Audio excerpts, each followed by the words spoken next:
I'm Nikita Turk. And I'm Sally French. And today we're answering your holiday shopping questions from Reddit. The first question is, does anyone have any tips to save money on Christmas ahead of time? Well, I think the key word that you already said yourself is planning. The good news is you're watching this video now and you should plan ahead. Of course, most people know about Black Friday as the great time to do your shopping, but what we've seen is that Black Friday extends on and on. So there's Cyber Monday now, but we're also seeing deal days throughout the year. Amazon Prime Day is something that happens typically mid-year, and then we're seeing all these other deal days coming on top of that. So the more you can plan ahead and find those deals, the better. Definitely. Are you good about that, shopping in advance? I feel like I want to be better than I actually am. I will say candidly, it is easier said than done because you don't seem to remember everyone you need to buy gifts for until like the day before the holidays. Right. But the more you can do to plan ahead, absolutely the better. Yes. My goal is to someday be one of those people who has gifts months in advance, like tucked away, that all I have to do is wrap it. Those people impress me for sure.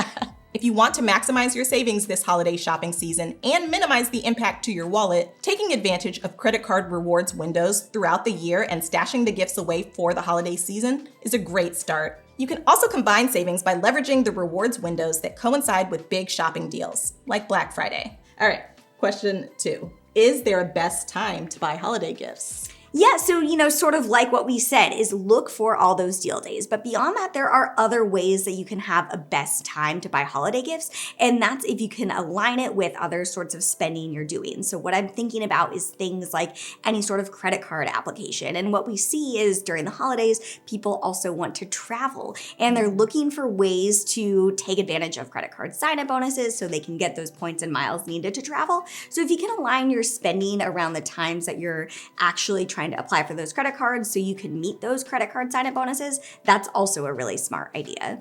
Definitely. It goes back to what you said, planning. Right? Easier said than done. Planning is the name of the game. So this person is asking, should I get another credit card for Christmas shopping? What do we think? That's a good question. So for a lot of people, having just 1 or 2 credit cards might make sense. Every new credit card you have is another credit card to manage. So applying for new credit cards is not for everyone. And in fact, having 0 credit cards might be okay depending on your situation.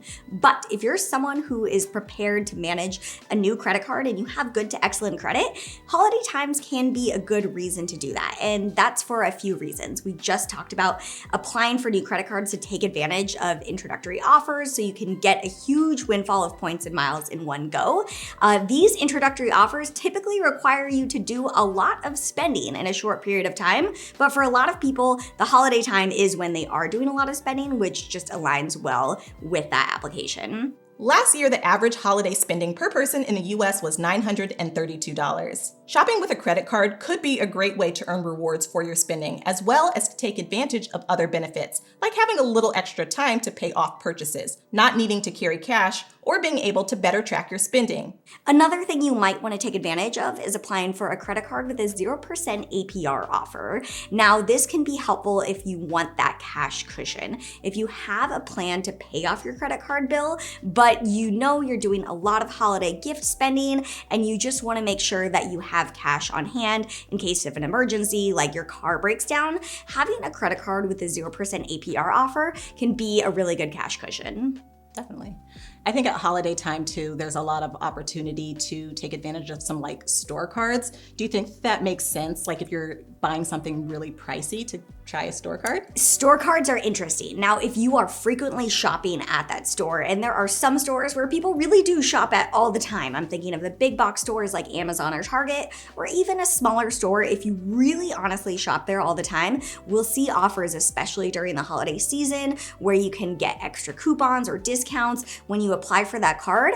Think seriously and make sure that it's a card that you will use enough, but sometimes store cards can make sense.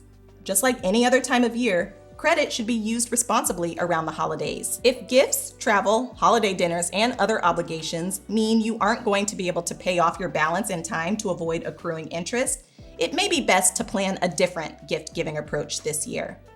So this is a big one. How do you do Christmas while trying to get out of debt? Yeah, so this is a tricky question, and the holidays can be hard when you feel like there's all this pressure to purchase gifts, and then on top of that, we see holiday travel, and that might be a factor. Airfares and hotels are more expensive during the holiday season, so make sure you have a plan for paying down that debt. If you are making purchases, understand what you're charging them to, so you don't want to be charging new purchases to a card that has a really high interest rate.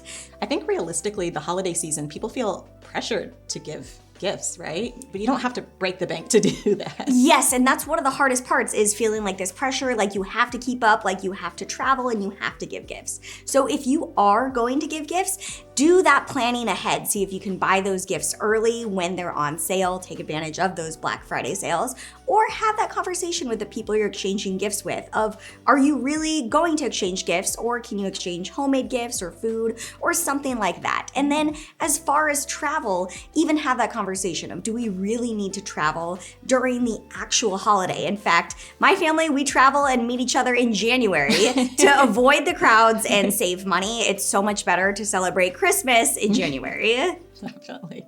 In general, the earlier you can book your holiday travel, the better. While you can sometimes score a deal in early December, it's not a guarantee, and waiting could cost you a seat on a nonstop flight or force you to travel at inconvenient hours as the available flights become more limited.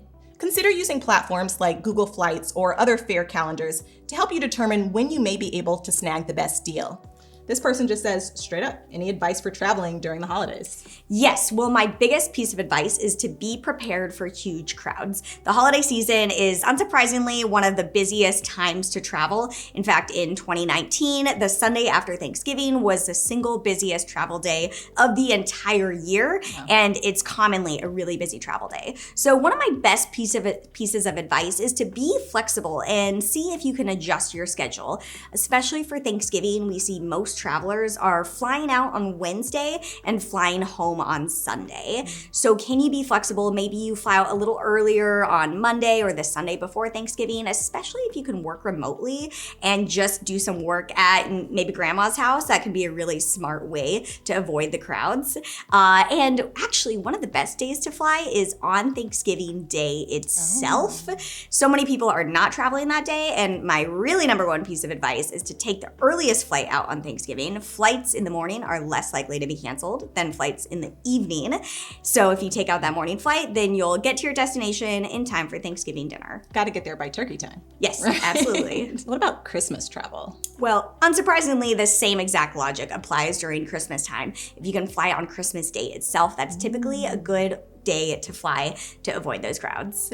Last minute Christmas flights. Your plans change last minute and now you need to book a flight and it's, already December. Is it too late? Are there still things you can do? The only thing worse than scrambling to buy a last minute gift for someone is scrambling to buy a last minute flight. The idea that you can get a great last minute airfare deal is pretty much a myth. I'm not saying that you can't, but generally speaking, we see flight prices go up the closer we get to the actual flight date. That's in opposed to something like hotels, where we actually do find a fair number of hotel deals last minute, simply because hotels are looking to fill those rooms. We just don't see that with airfares. One exception is airfares booked with points or miles. We do see that you have a better chance of getting lucky when you book airfares on miles last minute. Awesome. That beautifully sets us up for this next question, which is using points on Christmas travel. Is it worth it to use your points in this way? Yes, so this really depends. Mileage programs and hotel points loyalty programs, they operate in one of two ways. Some of them operate in a manner where prices are aligned with cash prices. So a really high cash price means you're just paying a lot of points as well. But there are other programs that operate more on an award chart, where they'll say a hotel room is a fixed price no matter what time of year. So one example of this is Hyatt. They basically book their hotels into three different groups. There's sort of a low off season, there's that normal booking price, and then there's the peak season. But what we find is that even in peak seasons, you might see like a room on Thanksgiving night or Christmas night is a really, really high price, far higher than even that peak points price, which means that you can likely get a deal when you book with loyalty programs that have fixed awards charts. You have all the inside tips. I hope so. I do my best.